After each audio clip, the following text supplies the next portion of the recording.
سلام بچه ها، چطورین؟ امیدوارم که حالتون خوب باشه.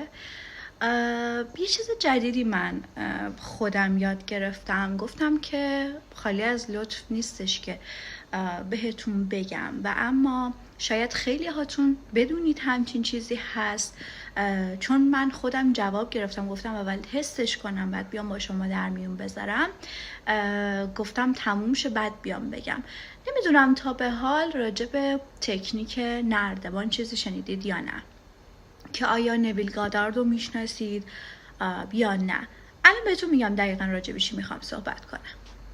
توی تکنیک نردبان نویل گادارد میاد بهتون میگه که وقتی که شما خیلی از ته دلتون یه چیزی رو بخواین و همش بهش فکر بکنید، یه جورایی حس وابستگی داشته باشید، مثل همین زبان آلمانی که شما میخونید برای چی؟ برای رفتن به آلمان. خیلی هاتون آرزوتونه، خیلی ها دارید تلاش میکنید، هزینه میکنید، وقت میذارید که بخواید مهاجرت بکنید. همین خواستن مهاجرت و احساس نیاز کردن به رفتن باعث میشه که شما هی از مسیرتون، هی از خواستتون دورتر بشید.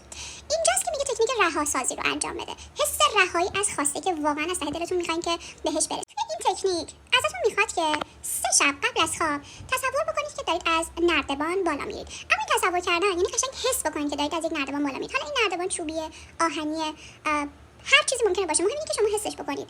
حتی وقتی دست میذارید روی نردبان، حس سرد بودن یا گرم بودن اون چوب یا آهن رو حس بکنید و خودتون رو تصور بکنید که دارید از نردبان بالا میرید. بعد تصور بکنید که دارید همون نردبان رو برمیگردید پایین. قبل از خوابتون این کار انجام بدید. 3 شب این کار انجام بدید. هر شب بعد از این تصور با خودتون تکرار بکنید: من از نردبان بالا نمیرم. من اصلا از نردبان بالا نمیرم. من به هیچ وجه از نردبان بالا نمیرم. چرا؟ با این کار شما به ذهنتون دارین میقبولونید که احتیاجی به رفتن به بالا ندارید. یه جورایی دارید ذهنتون رو گول میزنید. همچنان که دارید تصور سازی میکنید اون نردبان بالا رفتن رو، دارید میگید بهش احتیاجی ندارید که بخواید این نردبان رو بالا برید. حس رهاسازی. شما اولین کاری که میکنید با همین تکنیک نردبان، اول نردبان رو تصور بکنید، بعد بیاید خواسته خودتون رو تصور بکنید. بیاید خواسته خودتون رو تصور بکنید و بگید من احتیاجی ندارم برم آلمان، یا من احتیاجی ندارم که اون مقدار پول به دستم بیاد. من اصلا بهش احتیاجی ندارم. وقتی اینطور تکرار میکنید، ذهنتون رو دارید تحریک میکنید، میگه مثل یه چیز منفی قوی تره. دقیقاً داره این اتفاق میفته. شما تصور سازی تو کردی، تصویر سازی تو کردی، اما میای احساس باور کنید که نتیجه میگیرید. تکنیک رهاسازی و اینکه شما وابستگیتون رو از اون خواسته و آرزوی از ته دلتون انجام بدید، این باعث میشه که قدرت بیشتری آرزوتون بگیره.